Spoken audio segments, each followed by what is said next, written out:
Luto muna tayo, guys. Ayan, magluluto tayo ng lumpia. Nagisa na ako ng bawang. Silulutuin ko ang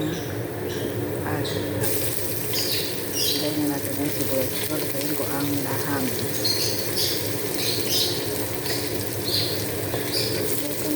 Laham para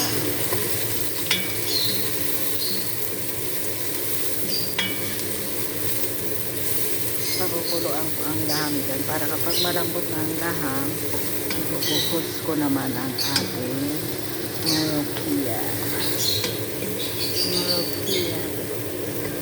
Sarap na sarap sila dyan, pero hindi ako makakain yan kasi madulas siya. Ayan, nilagay na po natin ang laham.